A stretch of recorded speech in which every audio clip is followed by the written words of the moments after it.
The Texas sun beat down mercilessly on the main street of Millbrook, casting long shadows between the weathered wooden buildings that lined the dusty thoroughfare. Sarah Martinez wiped the sweat from her brow as she emerged from Henderson's general store, clutching a small bag of flour and beans, all she could afford this week. The drought had been harsh on everyone, but especially on the Mexican families who scraped by on the outskirts of town.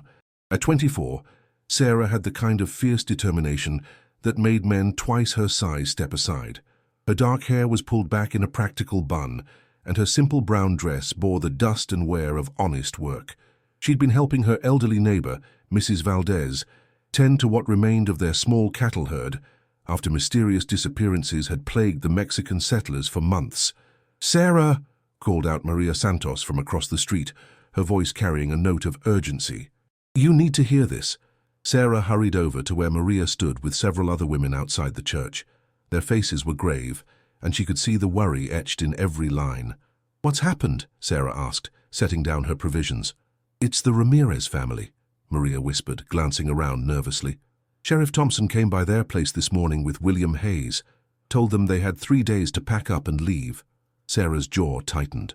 William Hayes owned the largest ranch in the county, and his influence stretched into every corner of Millbrook.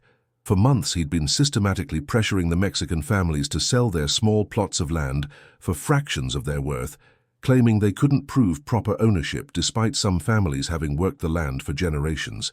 "On what grounds?" Sarah demanded. "Claims their cattle have been mixing with his herd," Maria replied. "Says it's theft, and if they don't leave voluntarily, he'll have them arrested." The familiar burn of injustice flared in Sarah's chest. She'd seen this pattern before. Hayes would make accusations. Sheriff Thompson would back him up, and families would be forced to abandon everything they'd built. It was legal robbery, dressed up in the language of law and order. "This has to stop," Sarah said firmly. "Someone needs to stand up to Hayes." "Sarah, no." Maria grabbed her arm. "You can't take on Hayes. He owns half this town, including the sheriff.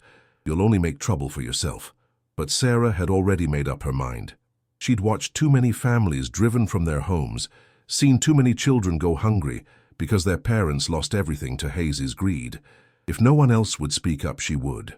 An hour later, Sarah stood on the porch of the Silver Dollar Saloon, where she knew Hayes conducted his business most afternoons. The establishment was one of the finer buildings in Millbrook, with real glass windows and a coat of paint that wasn't completely peeled away by the relentless sun. Hayes sat at his usual table in the corner, a mountain of a man with graying hair and cold blue eyes that seemed to calculate the worth of everything they looked upon. 2 of his ranch hands flanked him, and Sheriff Thompson sat across from him, nursing a whiskey despite the early hour. Sarah pushed through the swinging doors, her boots clicking against the wooden floor. Conversations quieted as she made her way toward Hayes's table, and she could feel dozens of eyes upon her. "Mr. Hayes," she said, her voice carrying clearly through the suddenly quiet saloon. "I need to speak with you about the Ramirez family." Hayes looked up slowly, his expression shifting from mild annoyance to something more calculating. "Miss Martinez, isn't it? I don't recall inviting you to join our conversation." "The Ramirez family has been working that land for 15 years, Sarah continued, refusing to be intimidated. "They've improved it, built a home there, raised their children there. You can't just force them off because it's convenient for you." A low murmur rippled through the saloon. Sheriff Thompson shifted in his seat, his hand resting casually on his gun belt. Hayes leaned back in his chair, studying Sarah with the same expression he might use to evaluate a horse he was considering buying.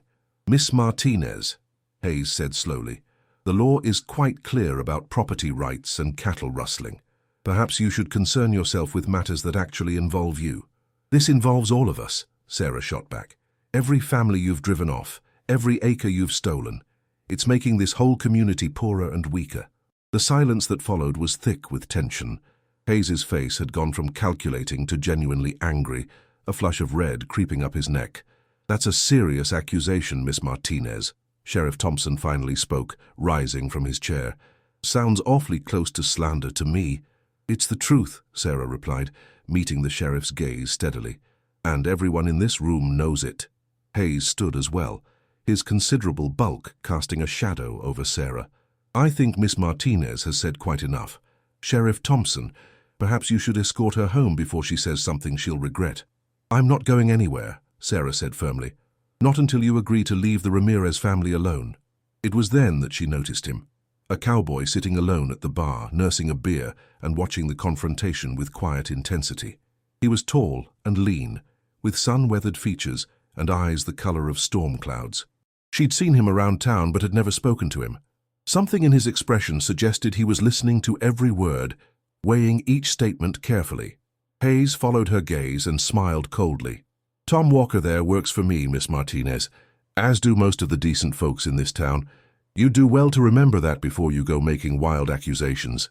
The cowboy, Tom Walker, didn't acknowledge Hayes's words, but Sarah caught something in his eyes that might have been sympathy, or perhaps just curiosity. "The only wild thing here," Sarah said, turning back to Hayes, "is thinking you can steal people's lives and call it business." Hayes's face darkened completely. "Sheriff Thompson, I believe Miss Martinez just confessed to being in possession of stolen cattle. Perhaps you should investigate her claims about the Ramirez herd." Sarah's blood went cold. She realized she'd walked straight into a trap, and now Hayes was using her own words against her. Sheriff Thompson's hand moved to his handcuffs with practiced ease. "Sarah Martinez," Thompson said officially, "you're under arrest on suspicion of cattle rustling. You have the right to remain silent, though it seems you've already said plenty." As the cold metal closed around her wrists, Sarah caught one last glimpse of Tom Walker. He was still watching, and there was something in his expression now that hadn't been there before, something that looked almost like resolve. Chapter 2. Behind Bars. The Millbrook Jail was a small, stifling building behind the sheriff's office, with 2 cells separated by thick iron bars and little else. Sarah had been placed in the left cell, where a thin mattress on a metal frame and a bucket in the corner comprised the only furnishings. The single window was high on the wall and barred, allowing just enough light to see the dust motes dancing in the stale air. Sheriff Thompson had locked her up 3 hours ago, and the reality of her situation was beginning to sink in. Without a proper trial, and with Hayes's influence over the local judge, she could be facing years in prison or worse. The cattle rustling charge was serious business in Texas, and she'd walked right into Hayes's hands by speaking out so publicly. She paced the small confines of her cell, her boots echoing against the stone floor. The heat was oppressive and her dress clung uncomfortably to her skin. Through the high window, she could hear the normal sounds of Millbrook going about its business, horses clopping down the main street, the distant sound of hammering from the blacksmith shop, children laughing as they played in the dust. "Mighty brave thing you did today," came a voice from the front of the jail. Sarah looked up to see Tom Walker standing just inside the door, his hat in his hands. Sheriff Thompson was nowhere to be seen, and Tom's presence surprised her. Up close, she could see he was probably in his early 30s, with calloused hands that spoke of years of hard work and eyes that seemed older than his face. "Brave or stupid?" Sarah replied, gripping the cell bars. "I'm not sure there's much difference at this point." Tom moved closer, glancing back toward the door as if checking to make sure they were alone. "Thompson's over at the saloon. Won't be back for an hour at least. Figured you might want some water." He held up a metal cup, fresh condensation beading on its surface. Sarah accepted it gratefully, drinking deeply. The water was cool and clean, a sharp contrast to the stifling air of the cell. "Thank you," she said, "though I have to wonder why one of Hayes's men is being kind to his enemy." Tom's expression was unreadable. "Maybe I don't much like seeing innocent people locked up." "You think I'm innocent?" "I think you said things that needed saying," Tom replied carefully. "Whether that makes you innocent of rustling cattle is another matter entirely." Sarah studied his face, looking for some sign of his true thoughts. There was something about Tom Walker that intrigued her, a stillness that suggested deep waters beneath a calm surface. Most of Hayes's ranch hands were loud, crude men who enjoyed throwing their weight around. Tom seemed different. "How long have you worked for Hayes?" she asked. 3 years, give or take." Tom leaned against the wall, still keeping an eye on the door. "Came up from San Antonio after my family's farm failed. Wasn't much choice in the matter. Hayes pays better than most, and work's been scarce. But you don't approve of what he's doing to the Mexican families." It wasn't really a question, and Tom didn't treat it like one. His silence stretched long enough that Sarah thought he wouldn't answer at all. "A man's got to eat," he finally said. "Sometimes that means working for people you don't necessarily agree with. And sometimes it means standing up for what's right even when it costs you something." Tom met her eyes then, and Sarah saw something flicker there. Conflict, perhaps, or recognition. Easy enough to say when you're not the one with a job to lose. I just lost everything, Sarah pointed out. My reputation, my freedom, probably my life. But I can sleep at night knowing I didn't stay quiet while good people suffered. Before Tom could respond, they heard the sound of boots on the wooden sidewalk outside. Tom straightened quickly, stepping back from the cell. Think about what I said, Sarah called softly, as Sheriff Thompson's voice became audible outside the door. Tom nodded once, then turned toward the entrance just as Thompson stumbled through, clearly having had more than one drink during his absence. Walker, Thompson slurred slightly. What are you doing here? Hayes wanted me to check on the prisoner, Tom replied smoothly. Make sure she wasn't causing any trouble. Thompson squinted at Sarah through the bars, then at Tom. Well, she giving you any trouble? Quiet as a church mouse, Tom said. I'll let Mr. Hayes know everything's secure. As Tom headed for the door, he paused and looked back at Sarah one more time. Their eyes met for just a moment, and Sarah thought she saw something there that hadn't been present before. A flicker of decision, perhaps, or the beginning of resolve. After Tom left, Thompson settled into his chair with a grunt, propping his feet up on his desk. Within minutes he was snoring softly, his head tilted back and his mouth hanging open. Sarah returned to her pacing, but her mind was no longer focused solely on her predicament. Tom Walker was more than he appeared to be, and something in their conversation had stirred something in him. She'd seen it in his eyes, the moment when a man realizes he can't stay neutral anymore, when the cost of silence becomes higher than the price of action. Outside, the sun was beginning to set, painting the walls of her cell in shades of orange and red. Tomorrow, Hayes would probably arrange for her to be transferred to the county seat for trial, and once that happened, her chances of proving her innocence would disappear entirely. But tonight, she wasn't thinking about tomorrow's troubles. Tonight, she was thinking about a quiet cowboy with storm-gray eyes who seemed to be wrestling with his own conscience, and something told her that Tom Walker's internal struggle might be the key to her salvation, if he had the courage to act on whatever he was feeling. The darkness gathered outside her window, and Sarah settled onto the thin mattress to wait. In the distance, she could hear the faint sounds of Millbrook settling in for the night, saloon music drifting on the evening breeze, the occasional laugh or shout from the main street. Sheriff Thompson continued to snore at his desk, oblivious to the tension building in the small jail.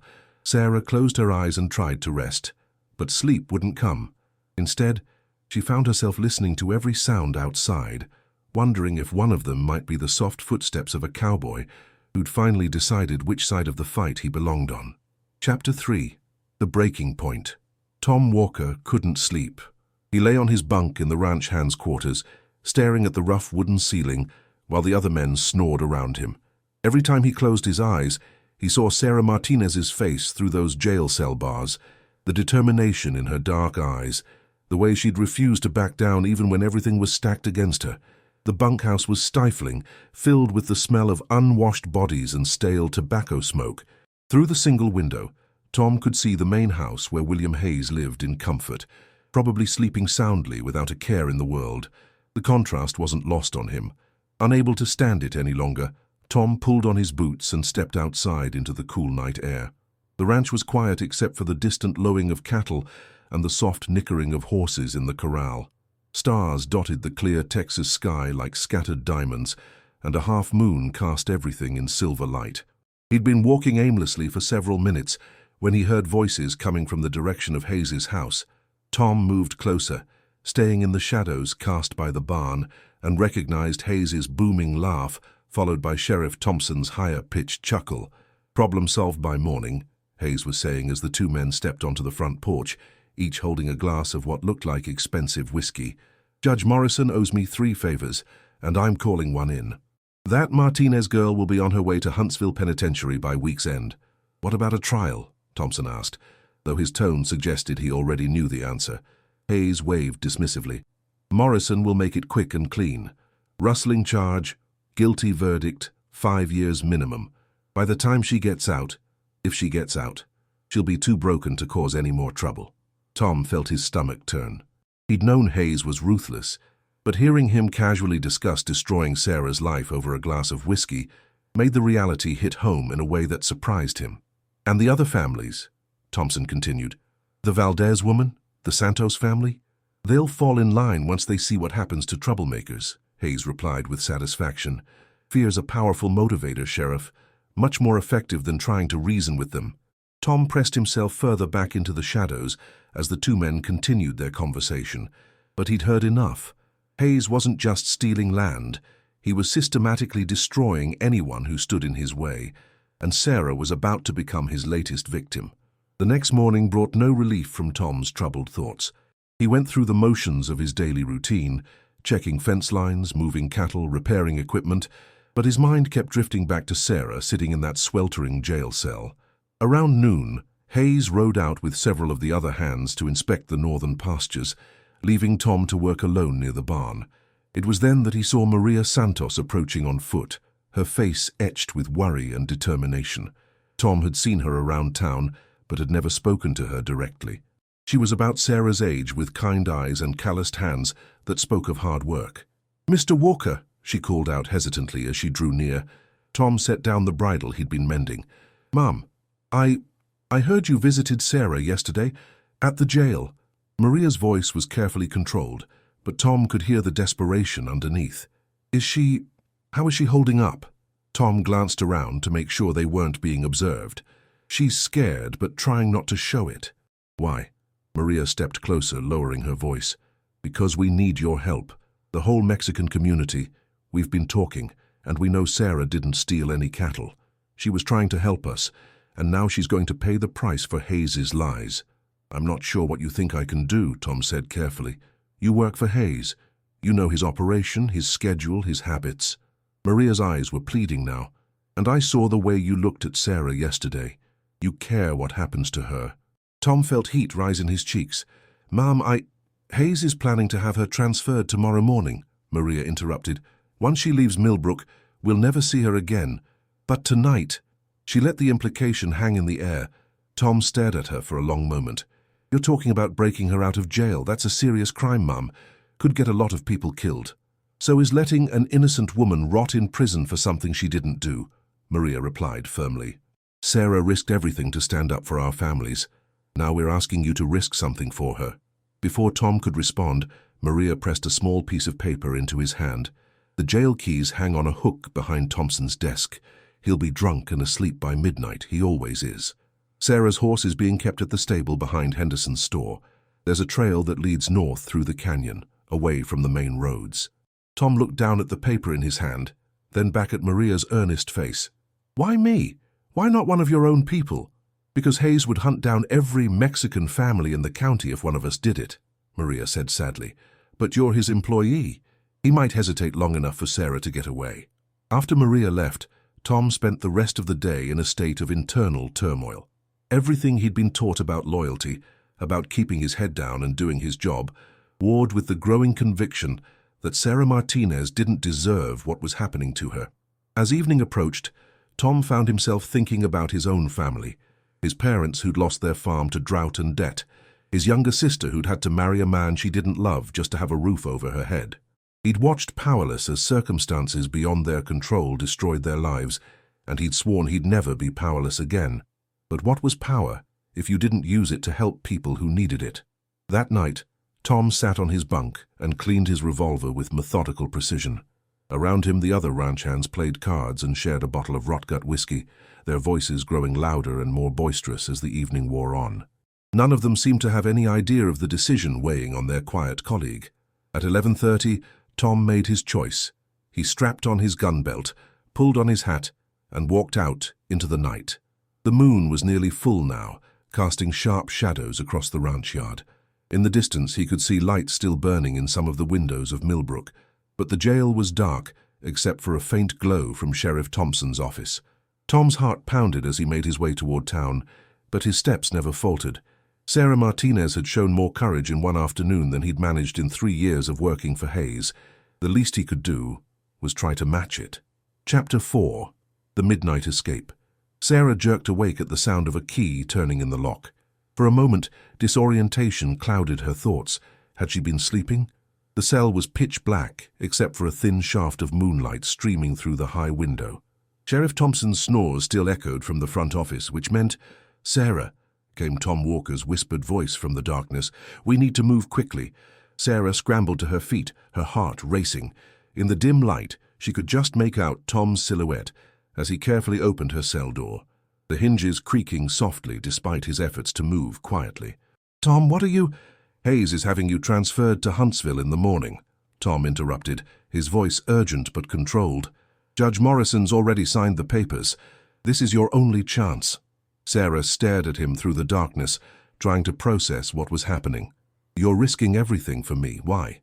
Tom paused in the doorway of her cell, and even in the dim light, she could see the conflict in his expression. "Because what's happening to you isn't right. And because I'm tired of being the kind of man who stands by and watches injustice happen."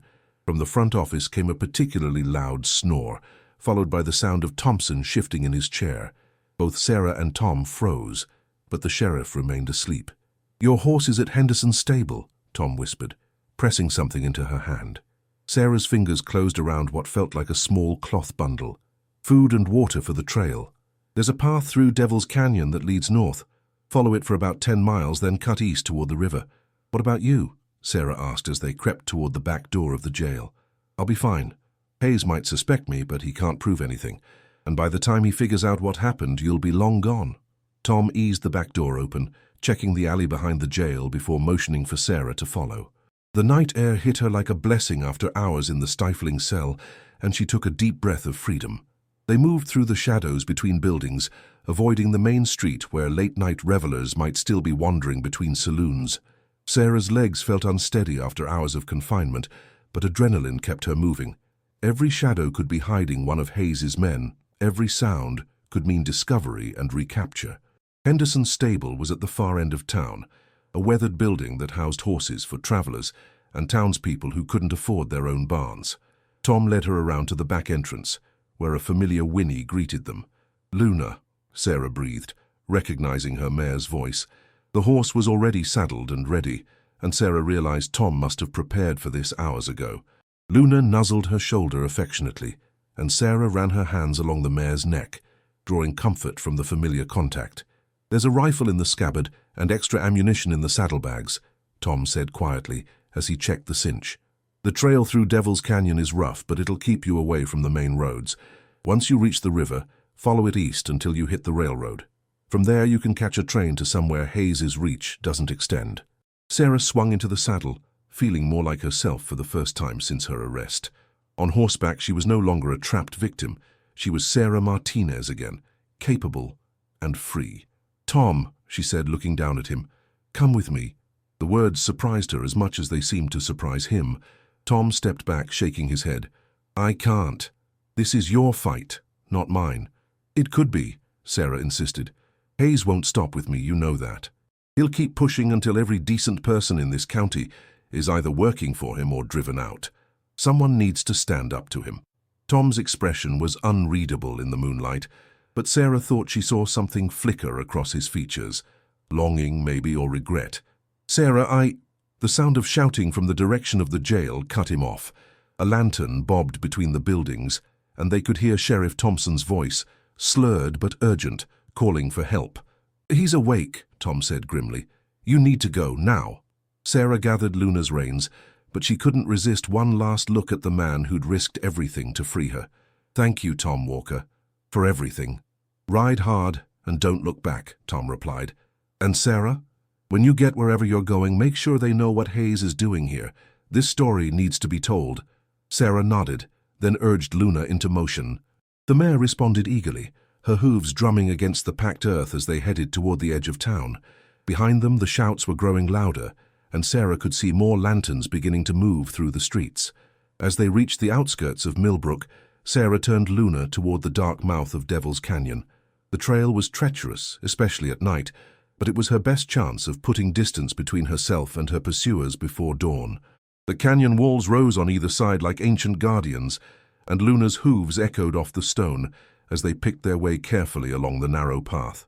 Sarah's heart was still racing, but beneath the fear and adrenaline, she felt something else, a fierce joy at being free, at having someone believe in her enough to risk everything for her freedom. Behind her, Millbrook was disappearing into the darkness, its lights growing smaller with each passing minute. But ahead lay uncertainty and danger. Hayes wouldn't give up easily, and she was now a fugitive with nowhere to turn. As Luna carried her deeper into the canyon, Sarah found herself thinking about Tom Walker's words. When you get wherever you're going, make sure they know what Hayes is doing here. Maybe that was the answer. Maybe running wasn't enough. Maybe the only way to truly stop Hayes was to find someone with more power than him. Someone who could bring real justice to Millbrook. The railroad Tom had mentioned would take her east, toward the bigger cities where newspapers and federal marshals might listen to her story. It was a dangerous plan, but no more dangerous than staying silent while Hayes destroyed more innocent lives. Sarah Martinez had never backed down from a fight in her life, and she wasn't about to start now. Hayes might have won this round, but the war was far from over. Chapter 5. Justice returns to Millbrook. 3 weeks had passed since Sarah Martinez disappeared into Devil's Canyon, and William Hayes was growing increasingly agitated. He'd sent search parties in every direction, offered rewards for information, and even brought in a professional tracker from San Antonio. But Sarah had vanished like morning mist. The longer she remained free, the more his carefully constructed authority seemed to crumble. Tom Walker continued his work at the ranch, but he could feel Hayes's suspicious eyes on him constantly. The other ranch hands whispered among themselves, and Tom knew it was only a matter of time before Hayes's paranoia focused fully on him. Still, he felt no regret about freeing Sarah. Every morning when he woke up, he remembered the look of determination in her eyes, and he knew he'd made the right choice. It was a Tuesday morning when everything changed. Tom was shoeing horses in the barn when he heard the thunder of approaching riders. Through the open doors, he saw a sight that made his heart race. 6 men in dark uniforms bearing the silver stars of U.S. Marshals, led by a tall man with graying hair and steel-blue eyes that missed nothing. Behind them rode Sarah Martinez. She sat straight in her saddle, wearing a clean dress and a determined expression that was somehow both familiar and transformed. The frightened woman he'd helped escape from jail had been replaced by someone who radiated quiet confidence and unmistakable authority. Hayes emerged from the main house, his face cycling through surprise, anger, and barely controlled rage as he recognized Sarah. "What's the meaning of this?" he demanded, striding toward the marshals with his usual bluster. The lead marshal dismounted smoothly, his hand resting casually on his gun butt. "William Hayes, I'm Marshal James Patterson, U.S. District Court for the Eastern District of Texas. I have a warrant for your arrest on charges of fraud, extortion, and conspiracy to deprive citizens of their civil rights." "This is preposterous," Hayes sputtered, but Tom noticed the rancher's face had gone pale beneath his perpetual tan. "On whose authority?" "On the authority of the United States government," Marshal Patterson replied calmly. "Miss Martinez here brought some very interesting documents to our attention.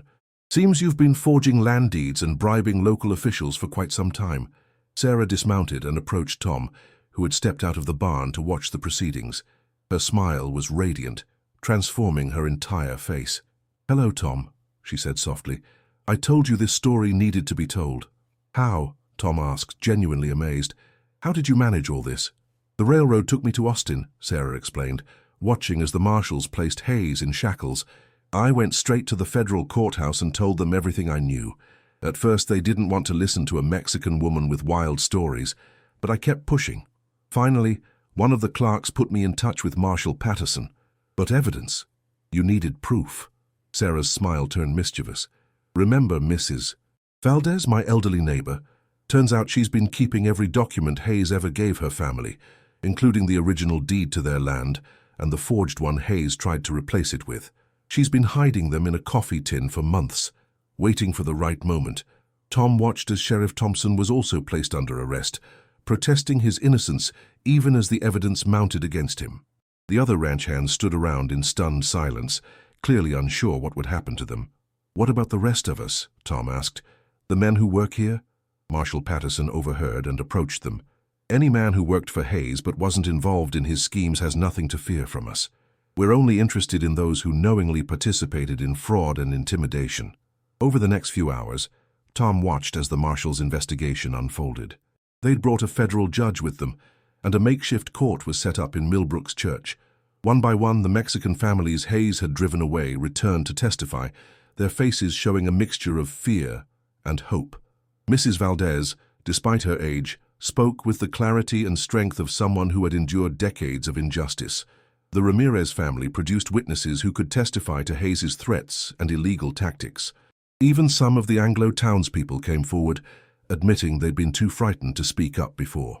Tom found himself called to testify about what he'd witnessed during his 3 years working for Hayes. As he spoke, he caught Sarah's eye from across the room. She nodded encouragingly, and he found the courage to tell everything he knew about Hayes's illegal activities. By evening, Hayes had been convicted on multiple federal charges and sentenced to 15 years in federal prison. Sheriff Thompson received 10 years for his role in the conspiracy. Judge Morrison, who had been prepared to rubber-stamp Sarah's conviction, was suspended pending a full investigation of his conduct. As the sun set over Millbrook, Tom found Sarah sitting on the steps of the church, watching the last of the marshals prepare to leave with their prisoners. "So what happens now?" Tom asked, settling beside her. "Now we rebuild," Sarah said simply.